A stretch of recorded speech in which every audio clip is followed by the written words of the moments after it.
Бүх зүйл Бурханаас эхлэлтэй. Америкийн нэгдсэн улсын Вашингтон ДС хот дахь Энэрл Христийн Монгол чуулган зорилгоор удирдуулсан амьдрал номыг албан ёсны эрхтэйгээр монгол хэлэнд хөрвүүлэн та бүхэнд хүргэж байна.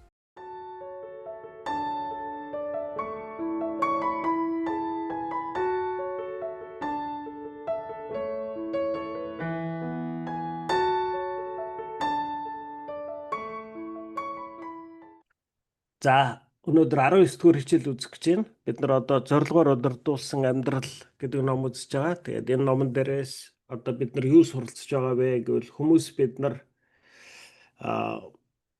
Бурхан бидний хүний бүрийг төлөвлөөд энэ ертөнцид авчирсан.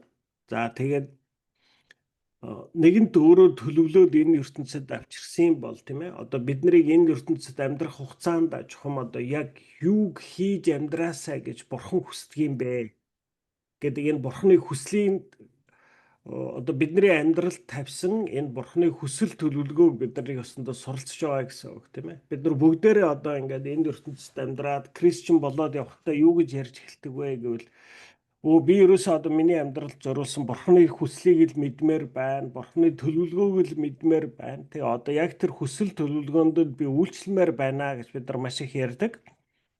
Тэгвэл одоо яг тэр хүсэл төлөвлөгөөг бид нар одоо суралцж байна гэсэн үг.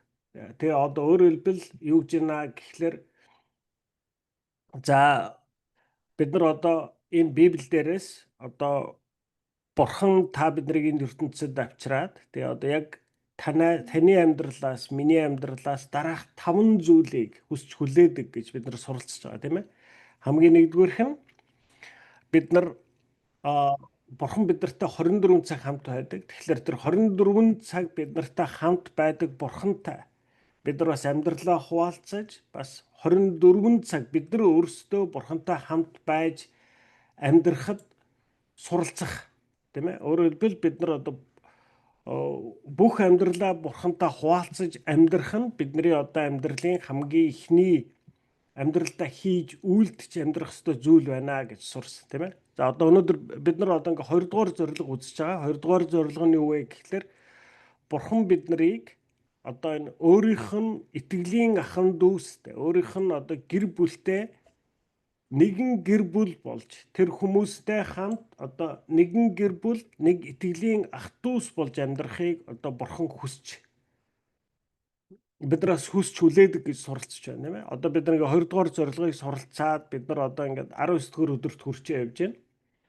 Тэгээ бид нар ер нь энэ бүхнээс энэ одоо 2 дугаар зорилгоос бид нар нэг үндсэн одоо нэг том үннийг суралцж байгаа. Тэгээд энэ нь юу вэ гэхлээр ерөөсөө одоо хүн болвол хүмүүстэй харилцаан дотор л амьдардаг тийм ээ. Одоо бид нар хүмүүстэй харилцаагаар дамжиж бид нар усалж, ургуулагдаж, өөрчлөгдөж, шинчлэгддэг.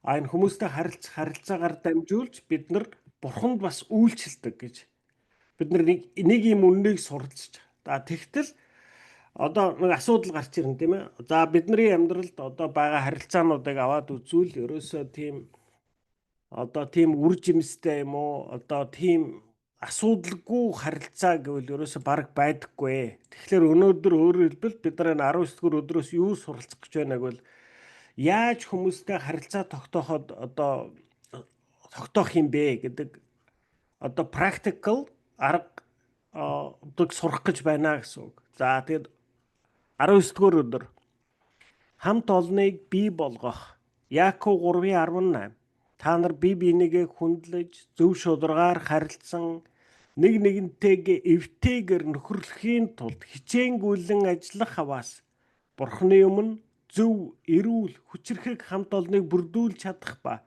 тэндээс гарах үр жимсийг таалж чадна гэсэн. Үйлс 2:42 тэд байнга элч нарын сургаалыг сонсож бас хамтдаа хооллож амьдарч залбирцгааж байлаа гэсэн. Хамт олныг бий болгохын тулд тууштай, шийдвэртэй байх ёстой. Зөвхөн ариун сүнсэл итгэгч хүмүүсийн хоорондын жинхэнэ нөхөрлөлийг бөө болгож чадах ба харин уг нөхөрлөлийг бидний сонголт хийгээд тууштай шийдвэрээс хамаатаагаар ургуулдаг. Тийм ээ. Өөрөөр хэлбэл юу гэж юм гэхлээр Ариун сүнс бол одоо ингээд итгэгч хүмүүсийн хоорондын нөхөрлөлийг бий болгоно. Гэхдээ энэ бол ганцхан ариун сүнсний ажил биш. Бид нар бас сонголт хийгээд тууштай шийдвэрээс дээрэс Бурхан үүнийг ургуулдаг гэж хэлж байна. Ариун сүнс, тийм ээ. Энэхүү хоёр талын хариуцлагын талаар хэлэхэд Эфес 4:3-т та нар сүнсний амар тайвнаар холбогдсон. Тиймээс энэхүү амар тайвныг хадгалахын тулд бүх хүчээрээ чармаагараа гэж. Тийм ээ. Тэгэхээр хайраар дүүрэн Христч хамт олныг бүрдүүлэхийн тулд Бурханы хүч болон бидний хүч чармаалт хоёулах хэрэгтэй. Харамсалтай нь олон хүн гэр бүлийн эрүүл бус харилцаан дотор өссөн учраас жинхэнэ нөхөрлөлийг буу болгох харилцааны чадварт дутагддаг. Тиймээс тэдгээр хүмүүст Бурханы гэр бүл доторх бусдаа хэрхэн эвтэй байх, яаж харилцах талаар зааж сургах хэрэгтэй. Аз болоход шинэ гэрээнд бидэнд хэрхэн хамтран амьдарч хоорондоо харилцах талаар заавар хангалттай олон байдгийн нэг нь Пол 1-р Тимот 3:14-15. Эдгээр зүйлсийг би чамд бичиж байна. Бурханы гэр бүл болох Бурханы сүм дотор хүн биеэ яаж авч явах ёстойг чамд мэдүүлэхийн тулд бичлээ гэжээ.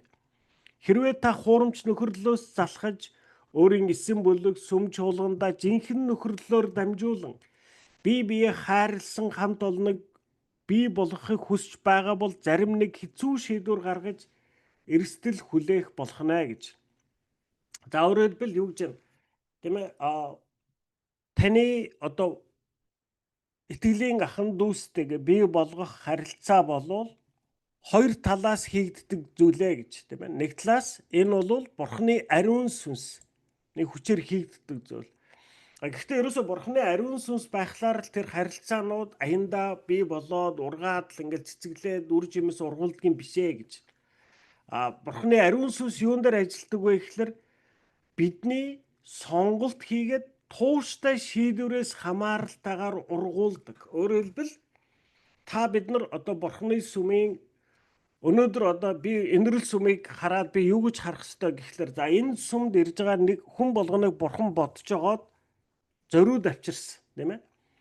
Зарим хүн надад таалагдсан, зарим нь таалагдахгүй, заримд нь би таалагдсан, заримд нь би бас таалагдахгүй л байгаа, тийм ээ. Гэсэн чиг энэ бүх хүнийг авчираад одоо ингээд Бурхан энэ бол миний гэр бүл гэд миний өмнө авчираад тавьчихжээ. Тэгэхээр энэ хүмүүстэй нөхөрлөлийг хэрхэн бий болгох вэ гэхлээр би энэ дээр сонголт хийгээд шийдвэр гаргах хэрэгтэй. Би одоо өөрөөр хэлбэл за энэ энэрл сүмд явж байгаа энэ хүн нэг бүртээ нөхөрлөх нь миний сонголт юм аа.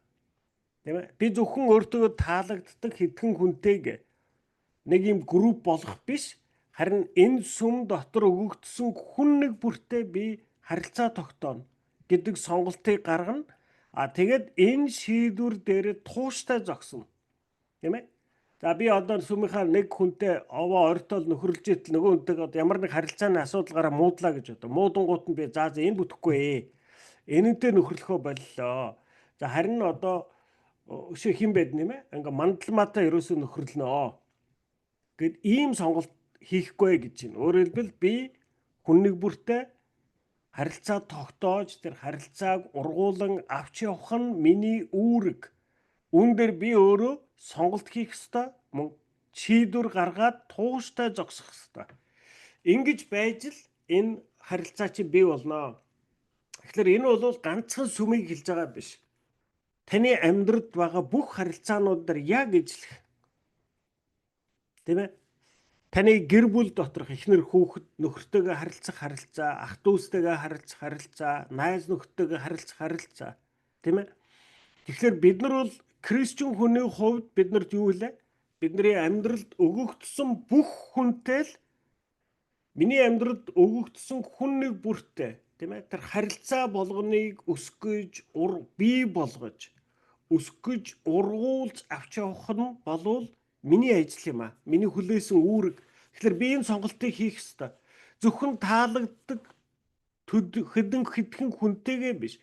Таалагдахгүй хүмүүстэй ч гэсэн харилцаа нөхөрлөлийг үүсгэн бий болгож түүнийг цаашаа авч явах нь миний үүрэг юм аа. За тэгвэл одоо яаж энэ харилцаануудыг бий болгох вэ? Одоо бид нар бүгдээрээ хэлж штэ. Олон хүн гэр бүлийн эрүүл бус харилцаан дотор өссөн учраас жинхэнэ нөхөрлөлийг бий болгох харилцааны чадварт дутагддаг. Тийм ээ? Хүнтэй харилцаа бий болгож бас тэр харилцаагаа авч явна гэдэг бол чадвар юм аа. Тийм ээ? Та одоо машин барьж сурдаг штэ, тийм үү? Тэр чинь одоо машин барих чинь нэг чадвар байна штэ хүний. Тэгвэл түүнд суралцж болдог чадвар. Тийм ээ? Та анхлаа машин барихдаа айгүйх одоо тайван биш тийм ээ, сандарн, мэгдэн, айн, балмагдан тийм ээ. Тэгээд тэрнээсээ болоод заримдаа одоо осол гарган, заримдаа дүрм зөрчин тийм ээ. Одоо эдгээр зүйлсүүдийг хийдэг гэсэн чиг цаашаа оролцсоор байвал та нэг мэдэхэд машиныг зүгээр сайхан бариад явж сурчдаг. Түүнтэй ижилхэн хүнтэй харилцаа тогтоож бас тэр харилцаагаа услаж, ургуулж авч явна гэдэг бол суралцж болдог чадвар юм аа. За тэгвэл тэр чадварыг яана гинэ? Олон хүн гэр бүлийн эрүүл бус харилцаан дотор өссөн учраас жинхэнэ нөхөрлөлийг бий болгох харилцааны чадварт дутагддаг. Тиймээс тэдгээр хүмүүст Бурхны гэр бүл доторх бусдаагаа хэрхэн эвтэй байх, яаж харилцах талаар зааж сургах хэрэгтэй. Тийм ээ? Тэгэхээр өөрөөр хэлбэл Библиэд биднэрт энэ бүгдийг заасан байдгаа гэж. Тэгэхээр одоо Библиэд заасан хэрхэн энэ харилцаануудыг бий болгох вэ? Хэрхэн энэ харилцаануудыг цаашд ургуулan авч явах талаар суралцах нэ. За хамгийн нэгдүгээрт хамт олныг нэгтгэхийн тулд шударга байх ёстой. Та хамт олон дотор амьдрахдаа альва асуудалд өнгөц хандаж, асуудал тохиолдоогүй мэт тоохгүй орхихын оронд хайрын дунд чин үннийг шударгаар хэлдэг байх шаардлагатай болно. Хажууд байгаа хүн чинь нүгэл гэмт байдлаар өөрийгөө болон бусдыг хохироож буй харсаар байж дуугүй өнгөрөх нь бидэнд амар боловч ингэх нь тэдэнд хайраар хандж байгаа хэрэг огтоос биш юм аа. Ихэнх хүмүүст чин үннийг хэцүү байсан хэдий ч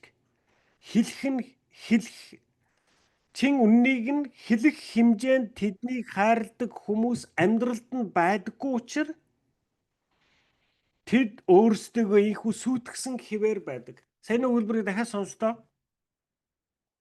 Ихэнх хүмүүст хэцүү байгаа хэдий ч чин үннийг хэлэх нь хэлэх хэмжээнд тэднийг хайрладаг хүмүүс амьдралд нь байдаггүй учраас тэд өөрсдөө ийхүү сүйтгэсэн хിവэр байдаг. Бид ихэвчлэн хэн нэгэнд юу хэлэх хэрэгтэй байгааг мэддэг хэдий ч айцаасаа болж дуугүй өнгөрдөг. Групп доторх хэн нэгний маань амьдрал нуран унж буйг харсаар байж үннийг хэлэх зоригтой хинч байгаагүйгээс болж олон нөхөрлөл нуран ундаг байна. Библи бидэнд Эфес номын 4:15 хайр дотор үннийг өчгтөн хэмээн тушаасан бөгөөд бие биендээ үнэнч нийн нууг хандахгүйгээр нэг хамт улам болно гэдэг боломжгүй юм аа. Соломон хэлэхдээ сургаалт төгс 28:23-т чин үнэн хариулт нь жинхэнэ нөхөрлийн шинж юм гэжээ. Заримдаа энэ нь нүгэл үлдэж буй болон эсвэл үйлдэхээр уруу татлаганд орж буй хэн нэгэнд хайраар чин үннийг нүүрэн дээр нь хэлэх хэрэгтэй гэсэн үг. Галаат 6:1-2 ах トゥ нараа хэрв та нарын хэн нэгэн бурууг үйлдвэс сүнслэг та нар тэр хүнтэй уулзаж түүнийг зөв болгохын тулд зөөлнөр туслаарай хэмээн Пол загчээ гэж. За миний түрүүчийн хэлсэн шиг тийм ээ. Энэ бол зөвхөн сүм доторх харилцаа төдийгүй таны амьдралд байгаа харилцаануудад ч гэсэн хайр дотор үннийг бие биендээ хэлэх нь харилцааг гүн гүнзгий утга учиртай болгож, жинхэнэ болгож, өсгөж, ургуулдаг, бий болгодог үндсэн тулгуур чулууны нэг юм аа.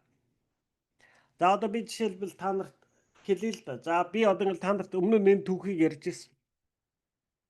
За би 84 онд би одоо 83-оос 84 онд би Болгарт оюутан байгаа сурж байгаа. Тэгээд аварт ороод тэгээд одоо ингээд буцаад балгаар сургуульд явж чадхаа болц. Тэгээд 80 87-8 оны үед одоо ингээд нэг за ер нь бол ингээд тэрэгэнцэр дээр суугаад газар дотор явдаг болчлоо. Тэгээд одоо ер нь үргэлжлүүл сургуульдаа сурнаа гэж. За мэдээж одоо тэрэгтэй юм чи балгаар явж сурч чадахгүй шүү дээ. Тэгээд одоо их сургуульд сурнаа гэд.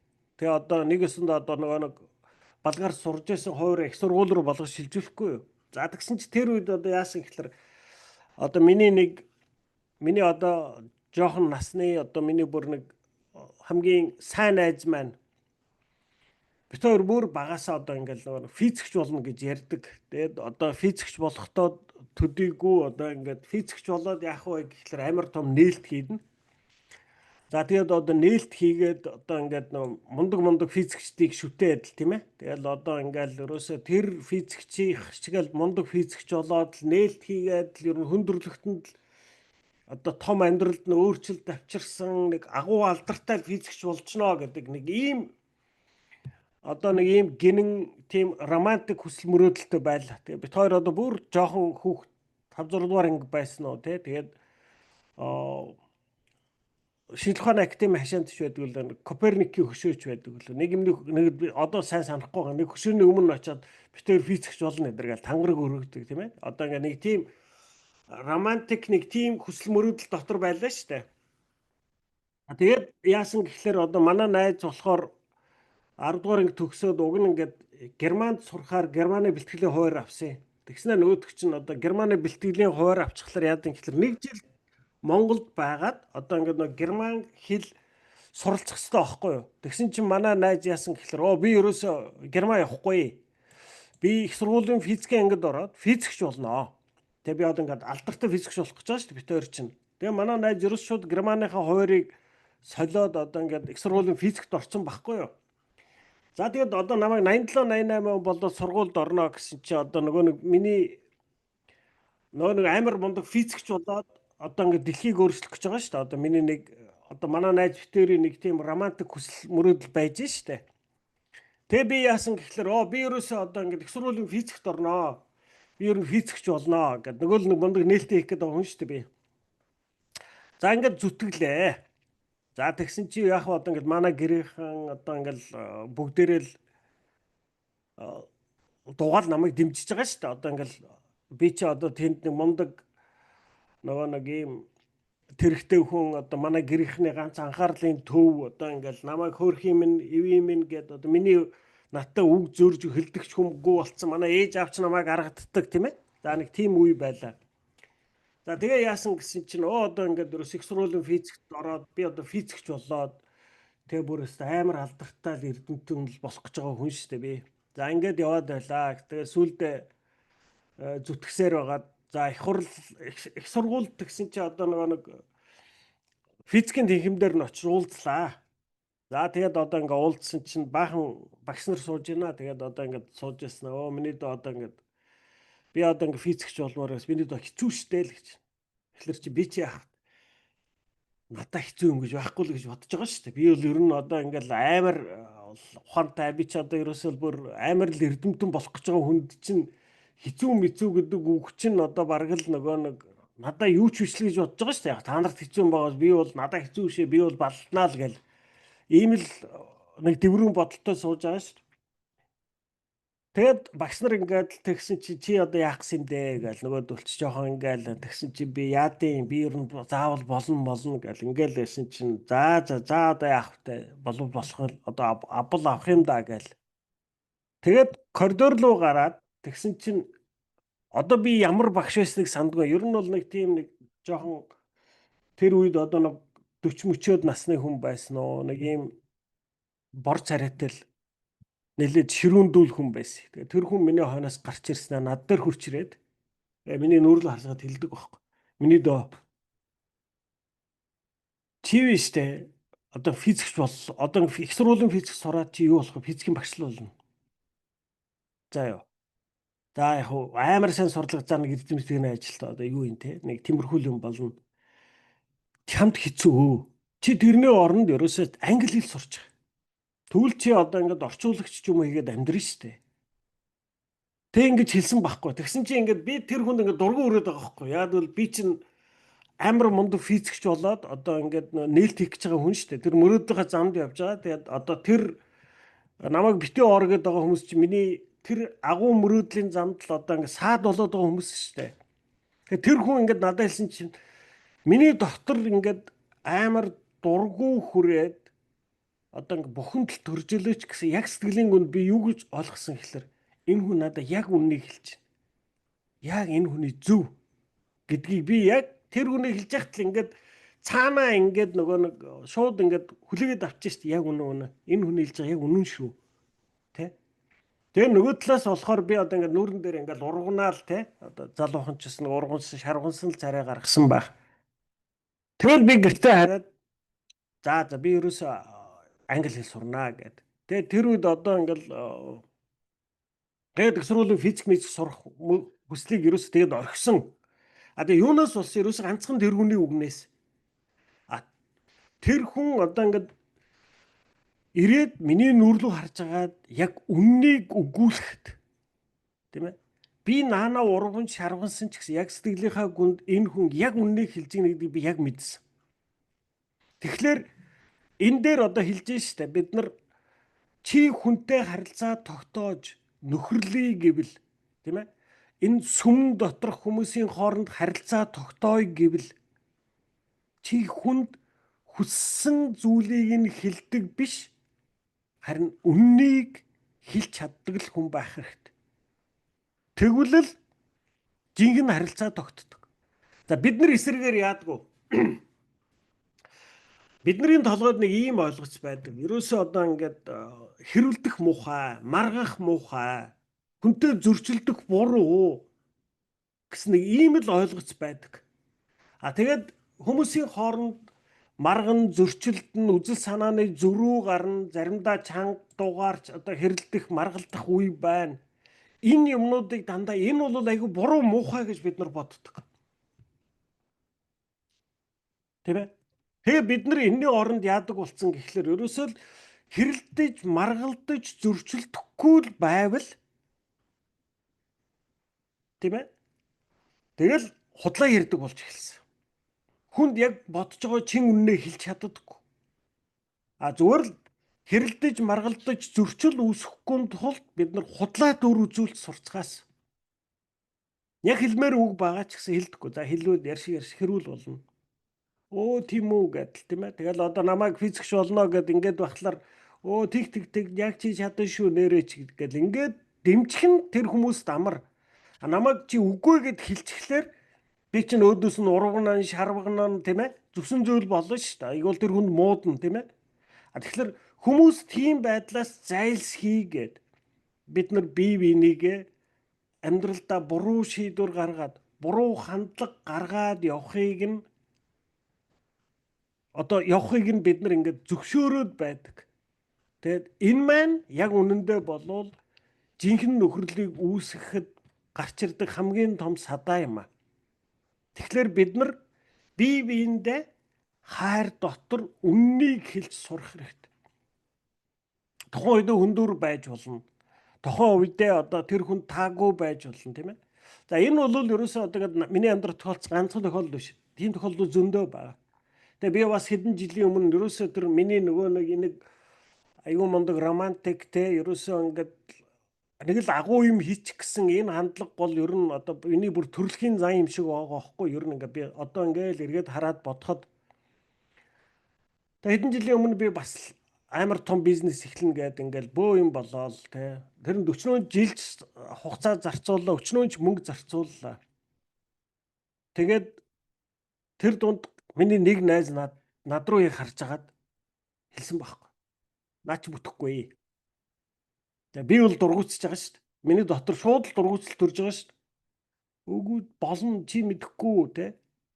А тэгээд би яваад эргээд харахад яг манай найз чинь зүг байсан.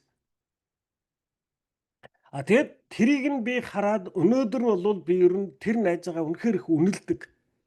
Тэр хүн бол яг миний хувьд бол аюу ойрын одоо би тэр их сургуулийн физикийн багшийг би одоо нэрийг санахгүй тэр үнийг ч мэдэхгүй тэр хүн ч намайг мартсан байх те. Гэхдээ Би бол эргээд харахад тэр хүн бол миний амьдралд том нөлөө үзүүлсэн хүний нэг. Тэр хүн өөрөө ч мэдэхгүй, би тэр хүнийг ч мэдэхгүй. Одоо өнөөдөр мэдэхгүй байгаа. Гэхдээ тэр хүн болвол миний амьдралд маш том нөлөө одоо өөрчлөлт авчирсан хүн. Яагаад гэвэл тэр хүн яг миний нүр рүү харж агаад яг миний үннийг хэлсэн. Тийм ээ? Одоо сүүл тэр миний тэр бизнес дээр яг над руу харж байгаа ганцхан тэр манай найз л хэлсэн. Тийм ээ? Тэгээд тэрний зүв байсан. Би өнөөдөр ч гэсэн ингээд харахад за энэ хүн бол миний их ойрын найз шүү. Яагаад гэвэл энэ хүн миний сонсъё гэсэн юмыг хэлдэг. Надад хэцүүч байсан гэсэн надад үннийг хэлдэг. Энэ нь бол хайр юм аа. Тийм ээ? Тэгэхээр бид нар яах нь вэ? Та өөрийн гэр бүл доторх амьдрал дотор байлаа ч гэсэн, ах дүүс доторх харилцаа ч байлаа ч гэсэн, найз нөхөд доторх харилцаа байлаа ч гэсэн, мөн сүм доторх харилцаанд бид нар шудраг байж сурах хэрэгтэй. Тийм ээ? Хэцүүч гэсэн үннийг хэлж чаддаг байх хэрэгтэй. Буруу зүйл дээр тийм ээ? Харилцааны зөрчил, маргаан, тийм харилцааны таагүй байдал үүсгэхээс бид нар зайлсхийж болохгүй. Тэ? Та үнэхээр хайртай л бол яг тэр алхмыг заавал хийдэг. Тэ? Бид нар бус хүмүүс төр хийхгүй шүү дээ. Хүүхдүүд дээр та нар яг хийн шүү дээ.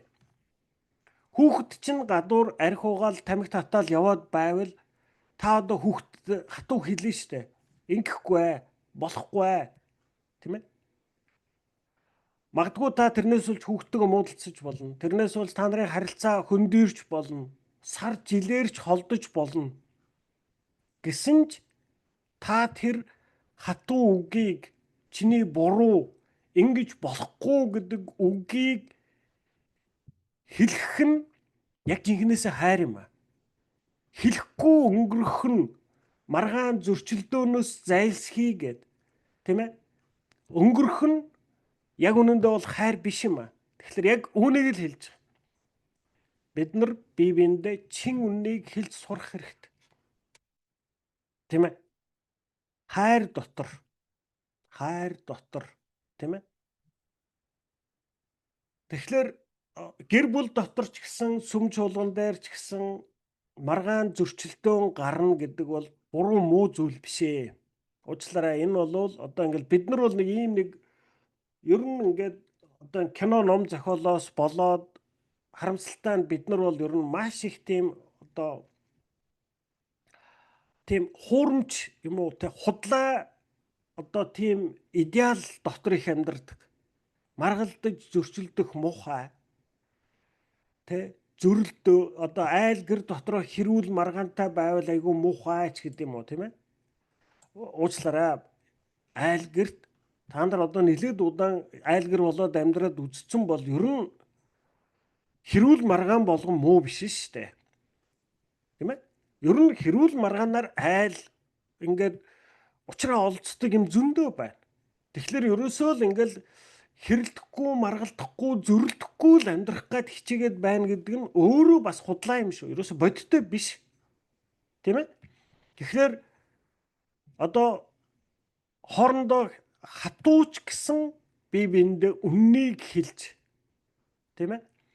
Яг үнний талд үгүй ингэхгүй бид нар ингэж энэнд ингэж хандахгүй. Энэ чиний өнөөдөр энд ингэж хандж байгаа хандлага чинь буруу. Тийм ээ? Ингэж бид нар бие биендээ үннийг хэлж байж жинхэнэ бодиттой харилцаа бий бол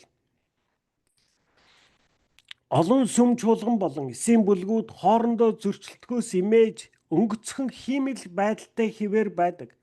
Тэд гишүүдийн дунд тухгүй хурцтмал байдал үүсгэж болохуус зөрчил үүсэнгүүт асуудлыг намжаан хуурамч эв найрамдлыг хадгалахын тулд өнгөц байдлаар асуудлыг шийдсэн мэт дүрсгдэг.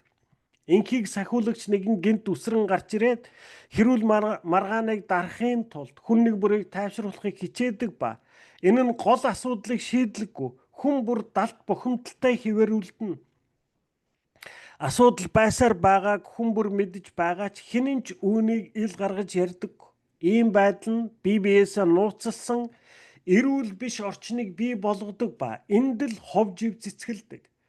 Ийм байдлыг шийдэх Паулын шийдэл маш тодорхой. Эфес 4:25. Цаашид бүх худал ярьж хуурмаг царай гаргацгаа. Хөрштөө үннийг хэл Христийн бие дотор бид нэг нэгнтэйгээ холбогдсон. Та бусдад худлаа хэлэхдээ эцэст нь өөрийгөө л хуурч байна гэжээ.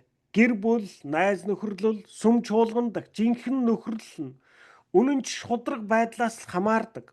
Маргаан зөрчлийн хонгол нь аливаа харилцааг илүү дотн болгоход хүргэдэг туулах зам юм а. Сайн өгүүлбэрийг дахиад сонстоо. Харилцаа маргаан зөрчлийн хонгол нь аливаа харилцааг илүү дотн болгоход хүргэдэг туулах зам юм.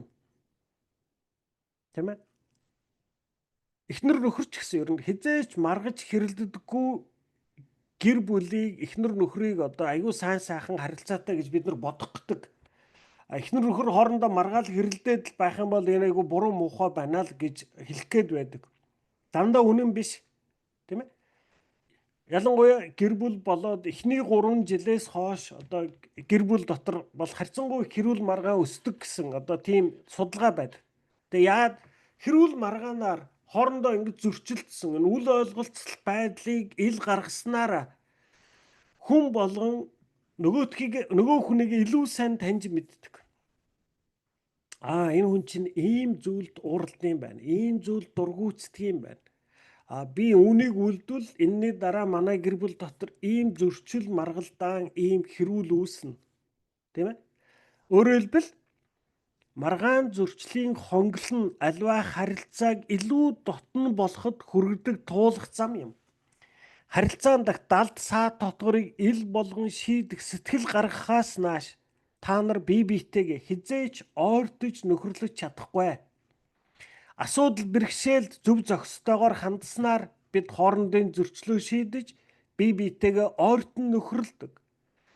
Сургаалт өгс 28:23 эцсийн эцэст хүмүүс зусар бэлдуучлалыг биш үнэн ч шударгыг үнэлдэг гэжээ.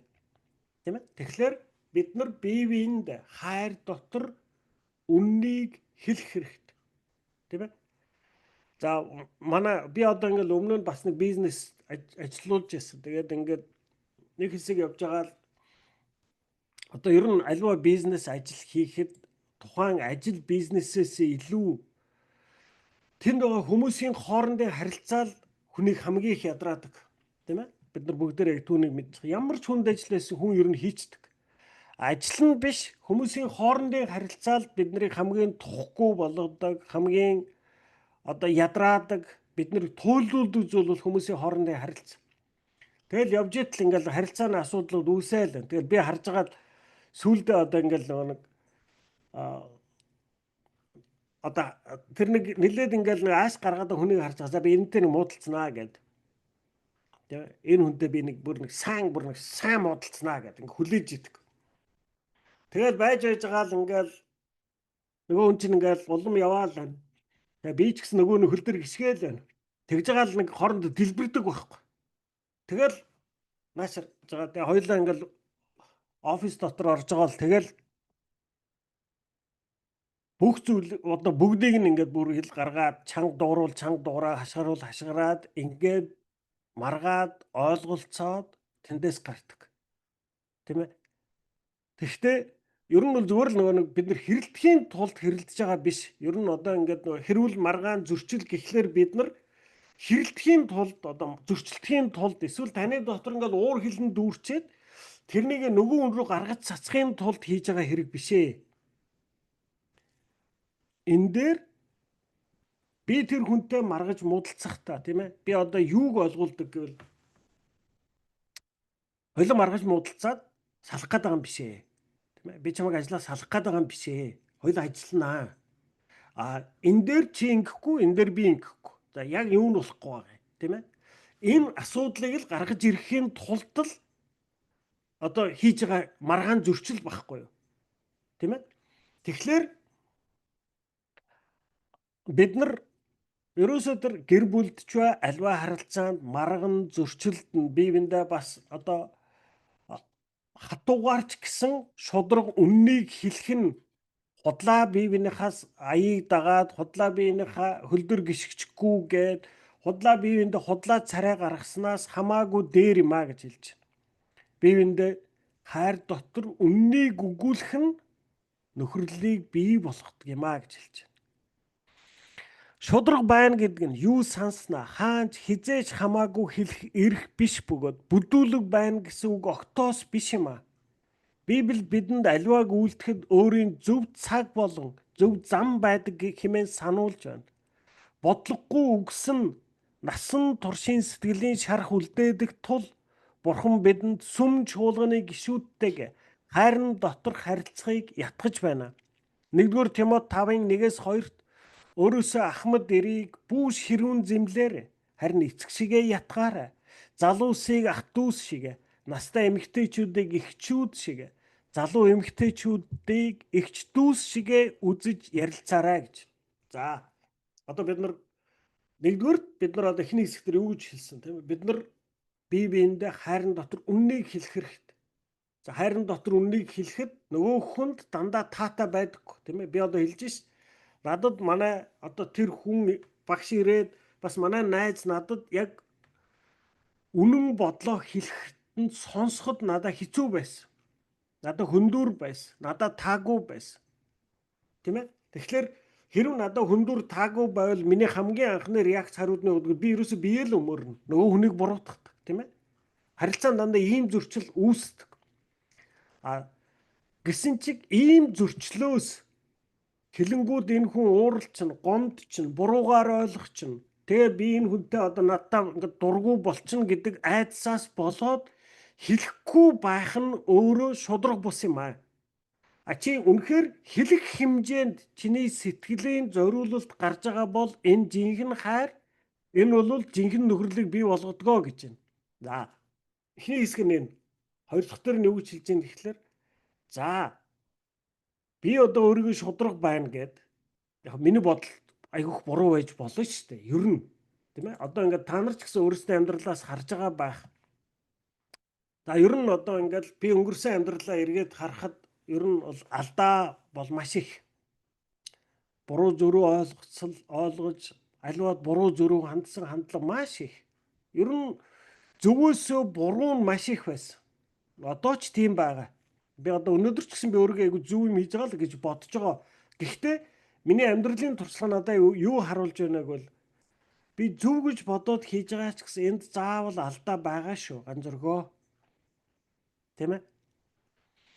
Үүнийг бид нар яг хатуу санах хэрэгтэй. Ерөөсөө тийм ээ? Бид нарт алдаа ямагт байдаг. Тэгэхээр одоо би найз нөхдөдөө итгэлийн ахан дүүстэй гэр бүл дотроо шудраг байна гэдэг нь юу санснаа хаанч хизээж хамаагүй хэлэх эрх биш бөгөөд бүдүүлэг байна гэдэг үг огтоос биш юм аа. За энэ дээр одоо бидний нэг том алдаа гарч ирдэг. Бид нар юу гэж хараад байдаг гэхэлэр миний дотор бодогдож байгаа бодол болов үнэн гэж боддог. Тэгэхээр би үннийг хэлж байгаа юм чи яад ингээд. Тэгэд хүний нүр рүү харж агаад өөрийнхөө мэдрэмжийг хүний нүр рүү тэр хүнд яаж тусахыг нь огт бодохгүйгээр бид нар шийддэг. Энэ ерөөсө бидний одоо та нарын бүх амьдралдаа гарсан харилцааны зөрчлөө дандаа энэ. Бид нар хизээч тэр хүний тухай боддоггүй өөрийн дотор төрж байгаа тэр уур бухимдал тийм ээ. Тэрийг л бид нар нөгөө хүн рүүгээ цацдаг. Тийм үгийг та нар сонссноо. Уураар дүүрэн хүн гэдэг бол ерөөсөө нэг хортмогоо хороор дүүрэн хүн юм аа. Тэр хүн яадгүй гэхэлэр тэр хороо шахаж дуусхаас нааш таныг хизээч сонсдоггүй гэж. Тийм ээ? Тэгэхээр бид нар нэгдүгээр үннийг өгүүлэх хэрэгтэй гэхдээ альвааг үйлдэхэд өөрийн зөв цаг болон зөв зам байдаг гэдгийг сануулж байна. Бодлогогүй үгсэн насан туршийн сэтгэлийн шарах үлдээдэг тул Бурхан бидэнд сүм чуулганы гишүүдтэйг хайрын доторх харилцааг ятгах байна. Тийм ээ? Та нар ийм үг сонссноо? Юу хэлж байгаа нь биш. Яаж хэлж байгаа нь л хүнд нөлөөлдөг гэж. Тийм ээ? Юу хэлж байгаа нь биш, яаж хэлж байгаа нь. Та тэр хүнийг одоо тэ манай найз миний өдөөс гарч ганцэргоо чи дэмий юм хөөцөлдөж гинөө. Чи ингээ өөрөө өөрийгөө хуураад ингээ худлаа юмд итгээд худлаа юм руу хоосон юм руу өчнөө ингээд амьдралынхаа цаг мөнгө тийм ээ эдгээрийг чи ингээд үрээд байна гэдгийг надад ойлгуулах та. Тийм ээ. Чи яасан тэнийг юм бэ гэдэг өнгөөр л надад хэлчих юм бол би тэр хизээч хүлээж авахгүй. Тийм ээ. Тэгэхээр харин эсрэгээр тийм ээ. За би чиний найз. Надад бол наадах чинь миний надад харагдж байгаа өнцгөөс наад чинь бол болохгүйргүй харагдчихэв шүү. Тэгээд би ч гэсэн амьдралдаа иймэрхүү алдаа зөндөө хийжсэн. Ингээ худлаа юмд итгээд худлаа юмны хооноос хөөцөлдөөд тийм ээ. Өөрийн бардам сэтгэлдээ автаад бид нар ингээ юм харахгүй, юм ойлгохгүй, хүн сонсохгүй, сохор дүлээ яваад өчнөө алдааг үлддэг. Тэгээ би чамааг яг иймэрхүү би ч гэсэн үлдэж байсан учраас би чамд хэлж байгаа маа. Наатаа сайн хараарай. Бүтэхгүй байж мадгүй шүү. Болохгүй байж болно шүү. Тийм ээ? Ингэж хэлэх. Чи мөн тэнийг амтнаа, чи наач бүтэхгүй шүү дээ. Чи балаа юм уу? Тийм ээ? Ингэж хэлэх хоёрын хооронд хэр зэрэг том ялгаа байна. Тийм ээ? Тэгэхээр бид нар юу хэлж байгаа нь биш, яаж хэлж байгааг нь л хүмүүс сонсдог. Тэм учраас тэр Библийн ишлэл хэлээд байна шүү дээ. Хайрын дотор үннийг өгвөл бид нар хүн үннийг хэлж болно. Гэвч хайрын дотор хэлэх хэрэгтэй юм аа. Харамсалтай нь үнэн шудраг байдалд уцнаас болж мянган нөхөрлөл нуран ундаг. Пол Коринтын сүмийн гишүүд ёс суртахуунгүй байдлыг нөхөрлөл дотроо оруулж чимээгүй хүлцэнгүүгээр өнгөрөөж байгааг зэмлсэн. Энэ бүхнийг хинч зэмлэхээр зориглоогүй учраас 1-р Коринт 5:3-аас 12-т асуудал өөрөө аяндаа алга болчихоосоо хэмээн хүсч нүүр буруулж болохгүй. Харин тэр бүхнийг ил гарган шийдээрэй. Бурхны өмнө буруутгагдсанаас ичгүүр цөхрөлийг үүрснэн дээр та нар үүнийг жижигхэн зүйл хэмээн орхиж болох ч үнэндээ тийм биш ээ. Христч нөхдий чинь нэгэн садар самуун эсвэл шунхаа эсвэл шүтэн шүтэгч нөхөддөө бүдүүлэг хандагч эсвэл архичин эсвэл дээрэмчин бол та бүх зүйл зөв зүгээр мэт царайлж болохгүй. Энэ бүхнийг байж болох зүйл мэт үзэн аяар нь явж болохгүй. Би итгэгч бус хүний үйлдэлийн төлөө хариуцлага хүлээхгүй ч харин итгэгч хамт олонныхоо хүмүүсийн төлөө хариуцлага хүлээх ёстой биш үү хэмээж. Тийм ээ. Тэгэхээр бид нар зөвхөн сүм доторх харилцааг ярьж байгаа биш, таны амьдралд байгаа бүх харилцаанд та их нэртэй, нөхөртөө, хүүхэдтэй, ах дүүстэй, найз нөхөдтэй хайрын дотор үннийг хэлж сураарай. Иннээс болж энэ хүн гомдчихно. Иннээс болж энэ хүн шархалчихно. Иннээс болж тийм ээ энэ хүн надад муу болчихно гэдэг айдснаас болж биендээ худлаа царай гарган өнгөрөөж болохгүй. Энэ бол хайр биш юм аа. Тийм ээ. Тэгээ өнөөдөр яг миний амьдралд ч гэсэн одоо би яг хоёр найзынхаа хувьд би одоо яг ийм байдалтай байгаа. Одоо миний амьдралд яг хоёр найз дээр тийм харилцаа байгаа. Тийм. Манай нэг найз одоо ингээд миний бодлоор бүтэхгүй юмнаас хөөцөлдөж байгаа. Тэгээ би бүр яг өөдөөс нь харж агаад яг тэр нэг өмнө нь надаа би тэр физикийн багшийн түүхийг хэлж байгаа. За надаа ийм тохиолдож ирсэн юм аа. Би өөрийгөө одоо мундаг физикч болно гэдэг ингээд нэг ёсондоо одоо ингээд яг хатуухан хэлэх юм бол солиороод яваад байсан. Тэр хүн надаа ингэж хэлсэн. Тэгээд тэрийн сонсоход надад хөндөөр байсан ч гэсэн тэр нь надад сайн болсон. Би өнөөдөр чиний хийж байгаа зүйлийг бүтэхгүй гэж бодож байна. Би чамайг энэ дээр том алдаа гаргаж ийн гэж харж байна. Тийм ээ? Би чиний найз байж чамд энийг хэлэхгүй дотроо бодоод яваад чадахгүй. Тийм ээ? Тэгээ би чамд хэлж байна. Тэгээ одоо бит хоёр бол өмнө нь бол ингээл бараг л 7 хоног болгон 14 хоног болгон л уцаар хоорондоо ярьдаг байсан. Өнөөдөр бол тэгхээ болцсон. Яг нь ер нь бол одоо манай найз тэрэг хөндөр туссан. Гэхдээ ийм байдлаар удаан үргэлжилж байгаа. Тэгэхдээ би бол харахтаа уулзаад бид нар хоорондоо ярилцахад бол бид нар зүгээр одоо ингээд би бол тэр хүний өнөөдөр ч гэсэн найз хэвээрээ. Гэхдээ яг энэ зүйлийн тухай одоо ингээд нөгөө нэг юмаа яриад эхлэлтэр би сонсдоггүй. Тэ. Сонсохгүй. Тийм ээ. Тэгэхээр ингээд зүгээр л би тэр найзаагаа тийм надад миний хувьд хамгийн амархан юм бол өстө гоё лаачаста болно чиста нэр ямар лаг юм бэ гэд хэлчих нь надад айгүй амархан. Ингэх юм бол бит хоёрын хоорондоо харилцаа бүр айгүй сайхан явна. Би мэдж байгаа.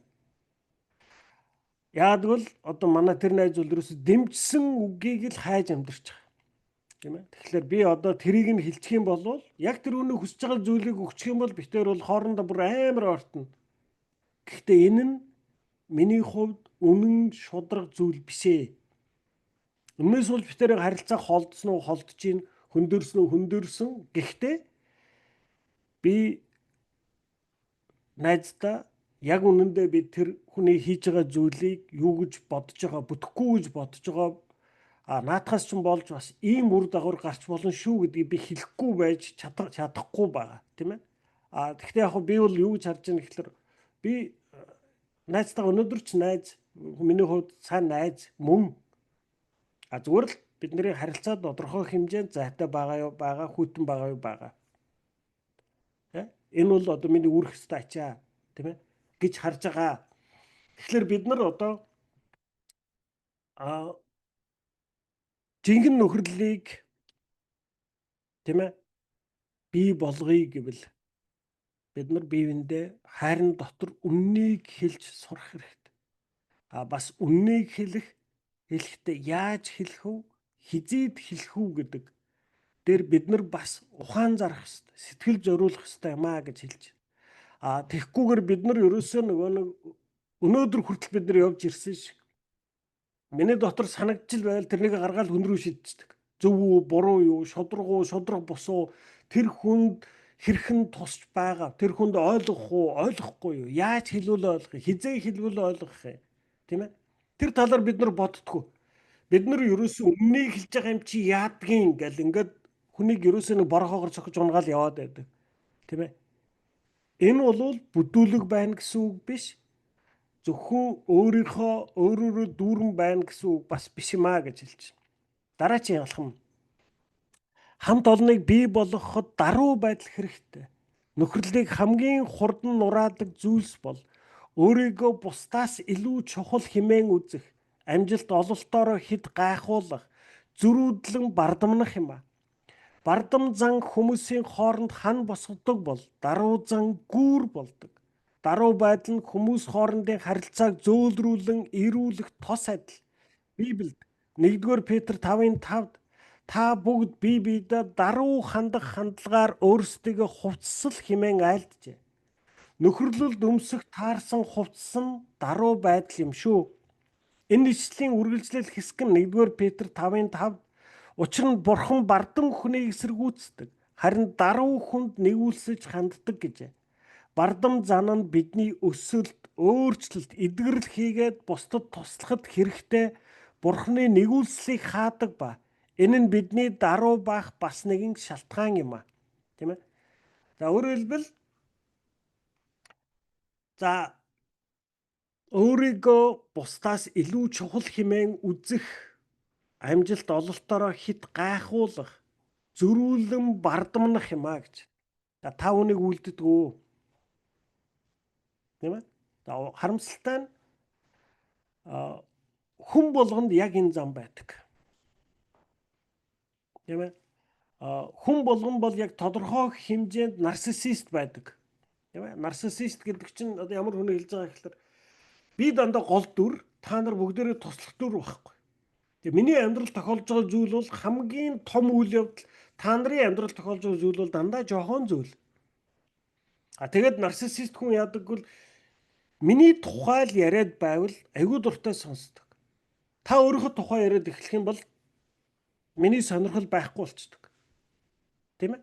Тэгэхээр бид нар бүгдээрээ тодорхой хэмжээнд нарциссист, ерөөсөө нарциссист хандлагагүй хүн гэж ерөөсөө байдаггүй. Хизээд нарциссист нь өвчин одоо ингээд хүнд байдалтай болж байгаа. Тэгэхээр энэ одоо дандаа өөрийгөө голчилж үздэг хандлага нь хэрээс хэтрээд ирчихлээр л одоо тэр нь бол асуудал болдог. Тэрнээс тодорхой хэмжээнд бид нар бүгдээрээ нарциссист. Тэгвэл нөхөрлөлийг хамгийн хурдан нураадаг зүйл бол энэ юм гэж.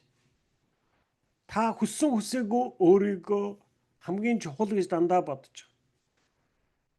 Та хүссэн хүсээгүй өөрийнхөө таны амьдрал тохиолж байгаа таны амжилт, ололт болвол бараг хүн болгон хараад л, гайхаад л, бодоод л, шагшраад байгаа юм шиг мэдрэмж танд дандаа төрдөг. Бас нөгөө талаас таны амьдрал таагүй зүйл тохиолдвол та бараг л хүн болгон тэрнийг хараад л, бодоод л, яриад л тийм ганц зүрх өстэй ингэсэн гинэ, өстэй ичиг шараа гэдэл яриад л байгаа те. Эсвэл одоо ингээл намайг амжилт очлоор ганц зүрхгөө яасан мундаг юм байсан тэр цаач гом сүрхий шүү, гом айхтар хүн шүү гэж бодож байгаа байх та гэж бодоод байдаг. Бодит байдал дээр уучлаарай баг хинж таныг хардаг, хинж таныг тэр болгон сонирхдаг. Тийм ээ? Бодит байдал нь бол энэ. Харин бидний дотор яг ийм хандлага байдаг. Ерөөсөө л хүн болгон намайг хараад л бодоод л намайг сайн амжилт олохлоор шүтээд л муухан явахлаар бүгдээрээ муулаад байгаа юм шиг л ийм л мэдрэмжтэйгээр бид нар амьдраад байдаг юм аа. Тэгэхээр энэ хандлагаас болоод хүмүүстэй хоорондын харилцаа чинь ажиллахгүй байгаамаа л гэж хэлж байгаа. Сүм доторх нөхөрлөл, гэр бүл доторх харилцаа, амьдралд байгаа харилцаанууд чинь нураадаг зүйл бол та бидний өөрийгөө нэг номер тавьж хардаг энэ гажууд хараа бодиттой биш. Тэгэхээр танд төрж байгаа мэдрэмж бол дандаа л тийм байхгүй. Тэгэхээр үүнийг бид нар ялгаж салгаж ойлгож мэдэж авах хэрэгтэй. Тийм ээ? Энэ байдлаас бид нар яг надаа яг ийм хандлага байдаг, өөрөө ирэхгүй ийм бодол орж ирдэг, өөрөө ирэхгүй ийм мэдрэмж төрдөг. Тийм ээ? Гэхдээ би яаж сурах ёстой гэхээр энэ нь худлаа шүү. Тийм ээ? Тийм учраас бид нар одоо ингээл нэг бүтлгүүд чихлээрээ л хүний царай харж чадахгүй. Яагаад вэ? Хүн болгон намайг яриад бодоод өстэй ганц зүрх яасан, мангар амтан бай, яасан тэнийг амтан бай, цаа чин гөөс тэгсэн гинэ, бүтлгүүдсэн гинэ гэдэл баярлаад л хөхрөөл цаана нууцаар яриад байгаа гэдэг мэдрэмж төрөөд байдаг байхгүй. Нэг жоохон гайгүй болчихвол за хаста намайг нэрэ бүгдээрээ хараад тэр натаа харахгүй өнгөрчилээ, тэр лав надаа хатаарч байгаа, тэр намаа лав шүтж байгаа байхаа гэдэл. Ийм мэдрэмжүүд төрдөг. Бодит байдал дээр хизээш тийм байдаггүй. Тийм ээ? Тэгэхээр энэ нөгөө нэг одоо бидний өөрсдийгөө дээрээ хит төвлөрсөн энэ нарциссист хандлага маань биднийг хүмүүстэй жинхэнэ харилцаа тогтооход хамгийн том садаа болдго юм а гэж. Бардам зан хүмүүсийн хооронд хан босгодог бол даруй зан гүүр болдог. Таны ингэж ганцхан өөр дөрөө төвлөрсөн байдлаас болоод та өөрийгөө тойруулах хан босгочдөг. Яагаад гэвэл тантай хүн ойртож, харилцаж, нөхөрлөхөд айгүй хэцүү. Яагаад гэвэл та ганцхан өөрийгөө л бодоод байдаг байхгүй. Та тэгж ярих юм бол та нар одоо хамт амьдарч байгаа эхнэр, нөхөр, хүүхдүүд яг үнэндээ юунд санаа зовдөг? Хажуу чи стресстэд байгаа мó, зовоод байгаа мó, шаналаад байгаа мó, ичгүүр тээж явна уу? Буруутай мэдрэмж энд хүнд байна уу үгүй юу гэж бид нар мэддэггүй. Тиймэрхүү байдал харах юм бол бид нар юу сүртэй, тэнийг юм уу чи? Тийм ээ? Юу хэлж ин би? Надад тэр бүхнийг хараад төрж байгаа мэдрэмжийг л тэр хүн рүү шидээд байгаа байхгүй. Гэтэл яг үнэндээ тэр хүн ямар байгааг тийм ээ? Одоо энэ эцэст нь хэлж байгаа төлөв даруй байх гэдэг нь өөрийгөө жижигрүүлэхийг хэлж байгаа биш. Харин өөрийнхөө тухай бодохоо багасгахыг л хэлнэ. Даруй байх гэдэг нь бусдын эрх ашгийг илүү анхаарахыг хэлэх ба даруй хүн өөрсдийгөө үл анхааран бусдад үйлчлэхэд илүү анхаардаг. Өөрөөр хэлбэл юу гэж байна?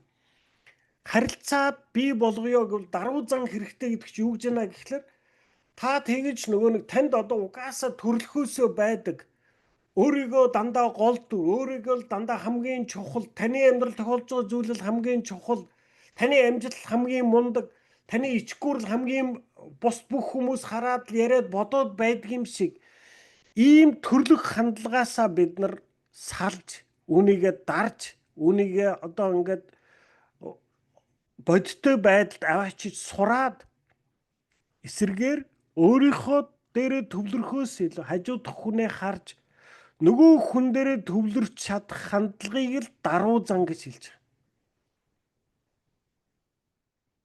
Тийм ээ. Биднэрт одоо манай Монголын уламжлалаар бол одоо юу гэдэг би ингээл гунгаад ингээл гунгаа чи мөн айгүй сайхан царайлаг хүн байх шүү гэдэл одоо би гунгаад хэллээ гэж бодъё тийм ээ. Тэгэнгүүт одоо гунгаа өдөөс юу яриад байгаа үгүй шүү дээ би айгүй царай муутай гэж хэлж байгаагаа хүн даруй зам байна гэж нэрлэдэг байхгүй юу. Тийм ээ. Одоо Монгол ямар ч эмэгтэй хүнд одоо чи айгүй айтайхан байна гэвэл ер нь бүгдээр л та болоод өөрөө бараг л битэд оромжлоод байгаараа ч гэдэг юм уу тийм ээ. Тэгээ энэ нэг бид нар даруй зан гэж бодоод байдаг. Гэтэл энэ бол ерөөсөө ингэж өөрийгөө жижигрүүлэх нь таада сайхан байж болно шүү дээ. Тийм ээ. Сайхныгаа зөвшөөрнө гэдэг чинь даруй биш байгаа хэрэг биш шүү дээ. Харин эсрэгээр даруй зан гэдэг маань юу гэнэ? Өөрийнхөө тухай бага, бусдын тухай илүү ботхыг л даруй зан гинэ гэж. Тэгэхээр тэр бардам зан нь энэ бардам зан гэдэг нь одоо ингээд бид нар төсөөлөхдөө чим уу юм би чиний дэргэд лаг чим уу юу ч бишээ гэж байгаа зангал гэж бодоод байдаг. Гэтэл бид түрүү хэллээ шүү дээ. Бид нар ингээд төрлөхөөс хүний мөн төрөхөд яг өөр дээрээ төвлөрсөн, өөрийгөө дандаа нэгдүгээр тавьсан, өөрийгөө дандаа гол дүр гэж бодсон. Миний амьдрал тохиолж байгаа зүйл л хамгийн том үйл явдал мэт хардаг энэ нарциссист хандлага байдаг юм аа. Тийм ээ. Тэгэхээр энэ маань бидний өсөлт, өөрчлөлт, эдгэрэл хийгээд бусдад туслахад хэрэгтэй. Бурхны нэгүүлслийг хаадаг ба энэ нь бидний даруй бах бас нэг шалтгаан юм аа. Энд дэр нэг айхтар үг хэлж дээ те. Юу вэ гэхэлэр одоо тэр 1-р Петр 5:5-ыг хэлж штэ. Учир нь бурхан бардам хүнийг эсэргүүцдэг. Харин даруй хүнд нэгүүлсэж ханддаг гэсэн. Тийм ээ. Тэгэхээр өөрөөр хэлбэл одоо бид нар бурхан бардам хүнийг эсэргүүцдэг, даруй хүнд нэгүүлсэж ханддаг гэж байна штэ. Тэгэхээр энэ дээр нэг их одоо ингээд за чи их бардам байвал өстой гэж байгаа бурхан чамайг хайчнаа, бурхан чамайг шийтгэнэ гэдэг гэсэн гэж одоо бид нар бол ер нь ингээ айгу хэлэх гээд яг ийм байдлаар ойлгодог. Яг тодорхой хэмжээнд энэ бол бас үнэ. Одоо та ингээ өөрөө бодохгүй юу?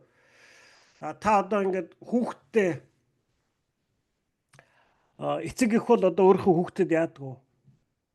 Хүн өөрийнхөө хүүхдэд хамгийн үнэтэй гэсэн үгээл хэлдэг. За ёо. Ер нь бол хүн бол одоо ингээд би ч гэсэн одоо ингээд ээж аавынхаа үгийг тухайн үед хэлэхэд нь ер нь үгийг авдаггүй хүн байсан. Ер нь л тийм багын нэг тийм одоо нэг одоо би бол их л тийм бардам зантай л хүн. Ер нь одоо ч гэсэн надад байгаа. За ягаад гэвэл дандаа нөгөө хүн бол ер нь одоо юм хэлэхгүй. Би ер нь өөрөө мэднэ л гэдэг л иймэрхүү л одоо ийм нэг тийм бардам зан хандлага надад ер нь бол насан турш байгаа. Тэгээ ээж авыг юм хэлэхлээр за ээж ав юугаа мэдтгий.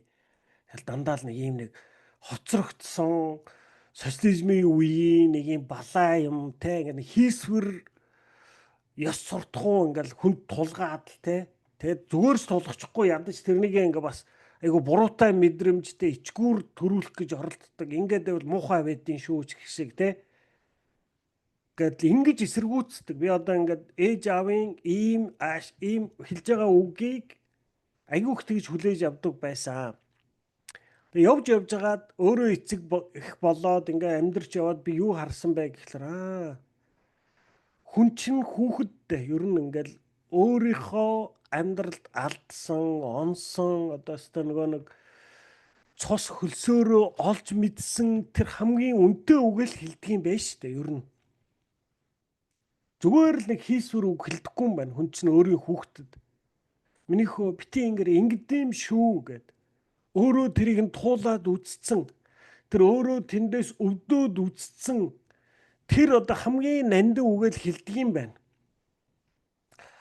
Бид нар бол хүүхэд бол одоо би бол тэнэг бөгөөд бардам хүүхэд учраас би ээж аав үгүй сонсдоггүй, эсэргүүцдэг. Тэ? Бараг л нөгөө ээж аавыг ингээ өглөөд байвал бараг зөрөөд битгий хийгээд байгаа зүйлийг хийдэг. Ийм явсан. Тэгээд энэ дээр хэлж штэ бурхан бардам хүнийг эсэргүүцдэг. За та өнөөдөр таны хүүхэд юм хэлэхлэрүүд ядаргаатай та ер нь юугаа мэдтiin гэж аашлаад байвал та яах вэ? Тийм ээ? Та яах вэ? Би яах вэ? Бид нар яах вэ гэвэл за би хэлээд энэ хүүхэд ойлгохгүй юм байна. Энэ хүүхэд өөрийн замаар яваад тэр алдаагаа хийгээд тэр одоо өвдөж үзжээж л ойлгох юм байна гэж бид нар одоо тэр хүүхдийг тэр өөрийн замаар явахаар орхидог. Тэгвэл бурхан биднийг яг ингэдэг гэсэн үг. Та бид нар бурханы өмнө бардам байх аваас бардам зан нь бидний өсөлт, өөрчлөлт, эдгэрэл хийгээд бусдад туслахад хэрэгтэй. Бурханы нэгүүлслийг хаадаг ба. Тэгэхээр бид нар бурханы өмнө бардам байх нь бурхан биднийг одоо ингэ ганц зүрэг энэ чигээр ингэ зүтгээд байгаа бол өөрөө энэ замаар яваад бүдэрч унаад өвдөг тоо шалбалж ээж л ойлгох юм байна. Гэт тэр замаар явахыг нь зөвшөөрдөг гэсэн үг. Тийм ээ? Бид бурханы нэгүүлсэл бидэнд хэрэгтэй байгааг даруухнаар хүлээн зөвшөөрснөөр хүлээн авах билээ.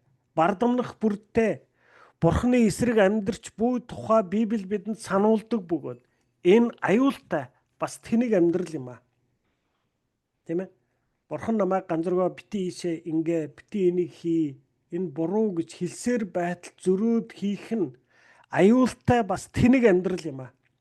Даруй байхад хамгийн энгийнээр өөрийнхөө сул талыг хүлээн зөвшөөрөх, бусдын сул талд хүлээцтэй хандах, дутагдлаа засч залруулахад нээлттэй байх болон бусдад илүү анхаарал тавих зэрэг замаар суралцж болно.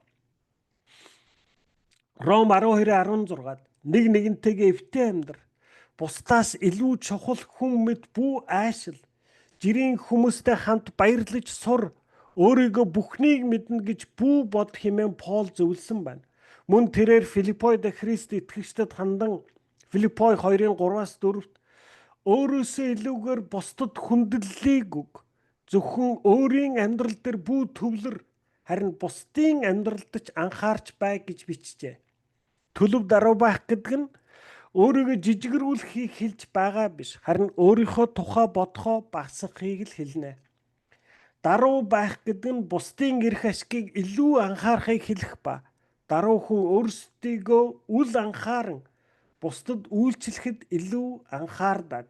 Тэгэхээр одоо бид нар бусдаа нөхөрлөл хэрхэн үүсэх вэ? Сүм дотор болон гэр бүл дотор, таны амьдралд байгаа харилцаанууд дотор нөхөрлөлийг үүсгэх бид нар өнөөдөр хоёр алхмыг сурлаа. Хамгийн нэгдүгээр үнэн шударга бай. Тийм ээ? Бие биендээ хайр дотор үннийг өчигдөн гэсэн. Тийм ээ? Харилцаа муудчих вэ? Энэ хүн надад сайн муу болчих вэ? Энэ хүнтэй харилцаа одоо ингээд хэцүү болчихно гэдгээс айж, болгоомжилж, тийм ээ? Үннийг далдалж, худлаа дүр үзүүлэх хэрэггүй. Хайр дотор үннийг хэлэх тун. Тэр хүн өнөөдөр хүлээж авахгүй байж бол магадгүй над шиг ингээд 40-30 хэдэн жилийн дараагаар тэр хүн надад үннийг өгүүлсэн. Тэр хүн миний амьдралд тусалсан. Тэр хүн миний амьдралыг өөрчилсөн. Цөөхөн хэдэн хүний нэгэ гэж тэр хүн хүлээж авна. Яг бол үнэн гэдэг бол дандаа л ялдаг.